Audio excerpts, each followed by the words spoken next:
Hey, Shalom. Before I begin, I want to give all praise and glory to Yahweh, Ba'ashem Yahushai, Ba'ashem Hakudash.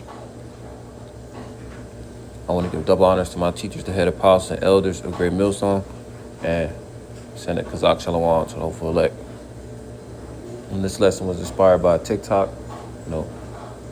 going in to Israel, striking Damascus. So, Lord willing, this is edifying. First precept, Isaiah 9:5 says, "For every battle of the warriors with confused noise." Still traditional battles, the ones we read about during the time of King David, the Crusades, used to battles being fought with sword and shield and buckler, and garments rolled in blood. But this shall be with burning and fuel of fire.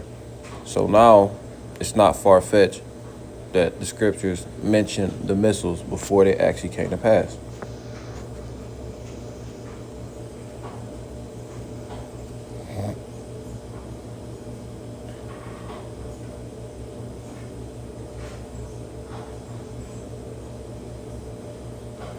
Second Ezra chapter 16, verse 11. It says, "The Lord shall threaten, who shall not be utterly beaten to powder at his presence.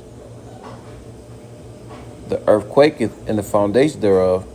The sea ariseth up with waves from the deep, and the waves of it are troubled, and the fishes thereof also, before the Lord and before the glory of his power." So again, what is going to cause that force? The thermonuclear destruction. This is the same force that's going to make the elements melt with fervent heat. This is the same force that's going to make America reel to and fro like a drunkard. 13 is the point. It says, "For strong is his right hand that bendeth the bow. His arrows that he shooteth are sharp and shall not miss." What arrow can go? Let me finish it out. "And shall not miss when they begin to be shot into the ends of the world." So what arrow, can be shot from one end of the world with that type of accuracy? Not a traditional bow and arrow, but a missile can. So I'm gonna play this. قصف جديد، قصف جديد يا شباب، قصف جديد. مبنى هيئة الأركان خالص. قصف جديد يا شباب، قصف، خذونا بسرعة بسرعة بسرعة بسرعة بسرعة بسرعة. قصف ثاني، دمروه. نعم، قصف هيئة الأركان بغارتين.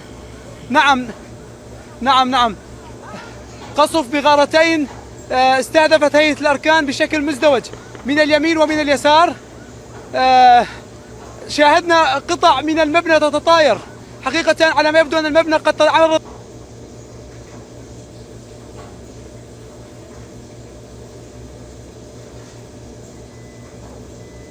Yep. Israel carried out airstrikes in Damascus, targeting areas near the Syrian military headquarters and the presidential palace. Syrian state media confirmed multiple explosions, reporting at least 1 death and 18 injuries. It marks the third consecutive day of Israeli attacks on Syrian government forces amid ongoing sectarian violence near Sweden. Clashes between Druze militias and Bedouin clans have escalated in the regions. So I asked ChatGPT why. You can ask yourself, but I'm going to read the summary. It says, Israel struck Syria in mid-July 2025 in response to deadly sectarian violence. What does sectarian mean?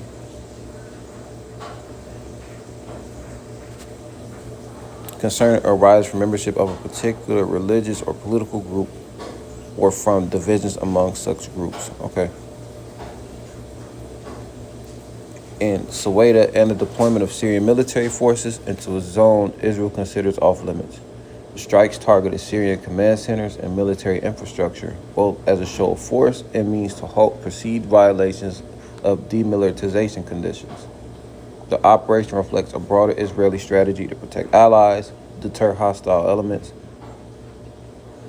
and maintain control over key security zones near its border. So, from that perspective, it seems like just military strategy. What do the scriptures say? Proverbs.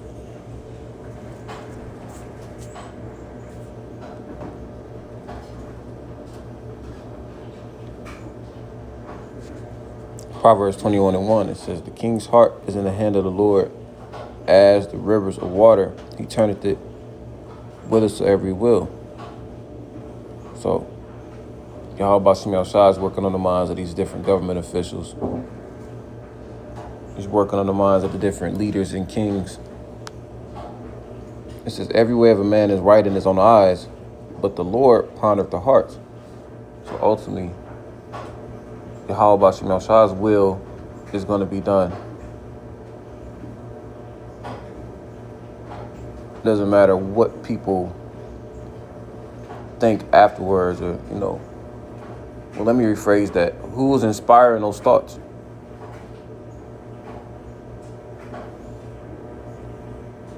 Everything is done to give all praise and glory to Yahweh Shem Yahushua. All things are done for the fulfillment of prophecy's sake.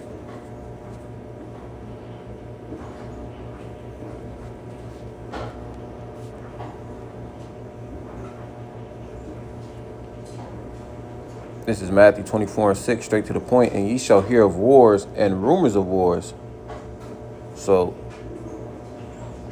Russia, Ukraine, Israel, it's been rumors of World War III. See that ye be not troubled. For all these things must come to pass, but the end is not yet. Because we have more things to go through. Guess what? The peak of Jacob's trouble is coming.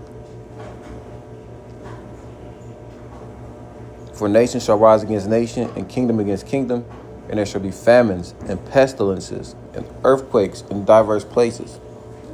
All these are the beginning of sorrows. And the beginning of sorrows is synonymous with Jacob's trouble. We've been paying more attention to the earthquakes. We see the state of our economy right now. The mirth of this place is seasoned. Don't be surprised if it's another pestilence similar to the C-19.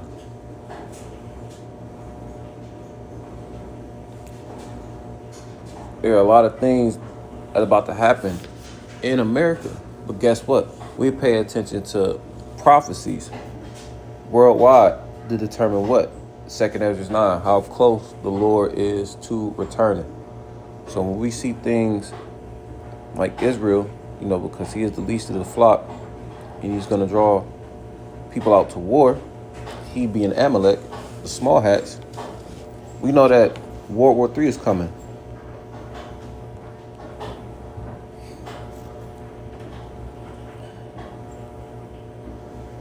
Revelation 11:14, it says, the second woe is past, and behold, the third woe cometh quickly. Those woes represent the world wars. And we're in the beginning stages of World War III. But remember, the end is not yet. We know to start looking up when they mandate the CHIP.